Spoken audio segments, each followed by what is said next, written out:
मोदी राज में आम आदमी की कठिनाइयां बढ़ रही हैं लगातार। पहले डीजल पेट्रोल की कीमतें बढ़ी, उससे खाद की कीमत बढ़ी और फिर एलपीजी गैस की कीमतें भी आसमान छू रही हैं। जहाँ तक अंतर्राष्ट्रीय युद्ध का मामला है और उसका बहाना का मामला है, देश के बड़े जमाखोरों ने इसका लाभ उठाया है इस युद्ध का।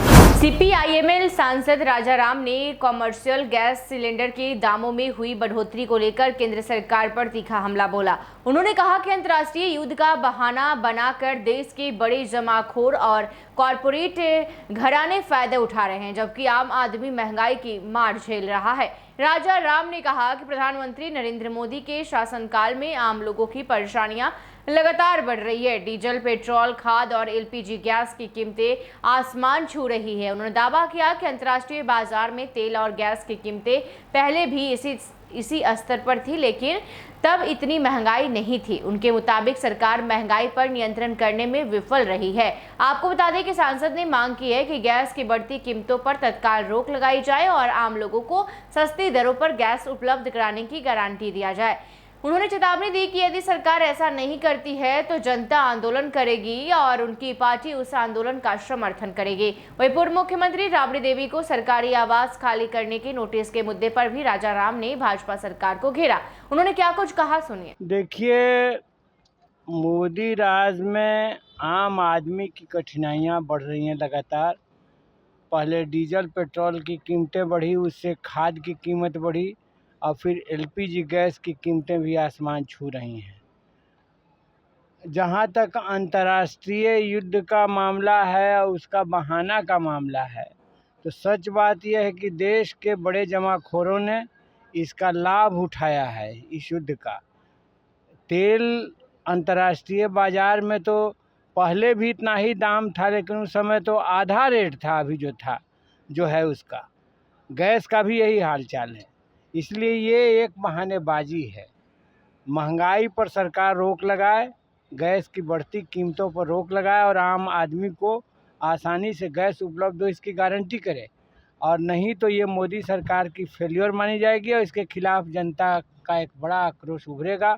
हम लोग उसका नेतृत्व करेंगे, उस आंदोलन को तेज करेंगे। राबड़ी आवास खाली करने का 15 दिनों का अल्टीमेटम मिला है सर, क्या कहेंगे? कई वर्षों से राबड़ी। देखिए, बिहार हो या बंगाल हो, हर जगह अपोजिशन पर लगातार एक तरह से दबाव बनाने की कोशिश चल रही है।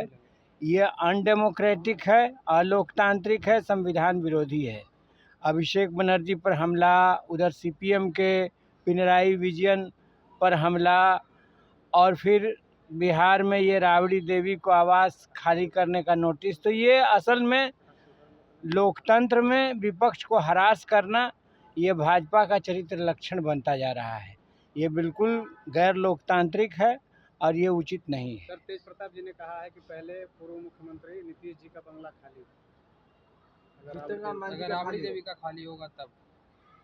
मतलब वो बहुत साफ दिख रहा है कि भाजपा के जो ओपोजिशन में है उनको एक पॉलिटिकल वेंडेटा के तरफ परेशान किया जाएगा, उनको तबाह किया जाएगा, उन पर अटैक किया जाएगा।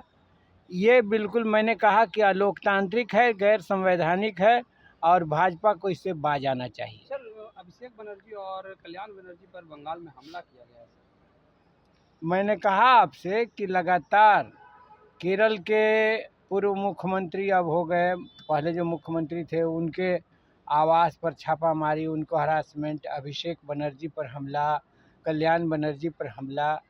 भाजपा जहाँ जहाँ शासन में आई तुरंत उसने विपक्ष पर फिजिकल अटैक करवाना शुरू किया। ये बिल्कुल ठीक नहीं है। लोकतंत्र में ये होता है कि जिसके खिलाफ, जिस सत्ता के खिलाफ जनता में विक्षोभ है, जनता दूसरे को चुन सकती है, उसका ये आज़ादी है। लेकिन ये लोकतांत्रिक अधिकार के तहत, न कि राजनीतिक बदले की भावना से उस पर हमला करवाया जाए, फिजिकल असॉल्ट किया जाए, ये बिल्कुल अमान्य है, ये मंजूर नहीं है। तो आपने सुना कि राजा राम ने क्या कुछ कहा। साफ तौर पे कहा कि बिहार हो या पश्चिम बंगाल, भाजपा लगातार विपक्षी नेताओं पर दबाव बनाने और उन्हें कमजोर करने की कोशिश कर रही है। उन्होंने इसे अलोकतांत्रिक और संविधान विरोधी बताया। राजाराम ने पश्चिम बंगाल में अभिषेक बनर्जी और कल्याण बनर्जी पर हुए हमलों का जिक्र करते हुए कहा कि भाजपा जहां भी सत्ता में आती है वहां विपक्ष के खिलाफ राजनीतिक और शारीरिक हमलों का माहौल बन जाता है। उन्होंने कहा कि लोकतंत्र में जनता और विपक्ष को अपनी बात रखने की पूरी आजादी होनी चाहिए, ना कि राजनीतिक बदले की भावना से कार्रवाई की जानी चाहिए। ऐसे में बता दें कि सांसद ने कहा कि विपक्ष को निशाना बनाने की राजनीति लोकतांत्रिक मूल्यों के खिलाफ है और भाजपा को इस तरह की कार्यशैली से बाहर निकलना चाहिए। ऐसे ही तमाम खबरों के लिए देखते रहिए NBC 24। धन्यवाद।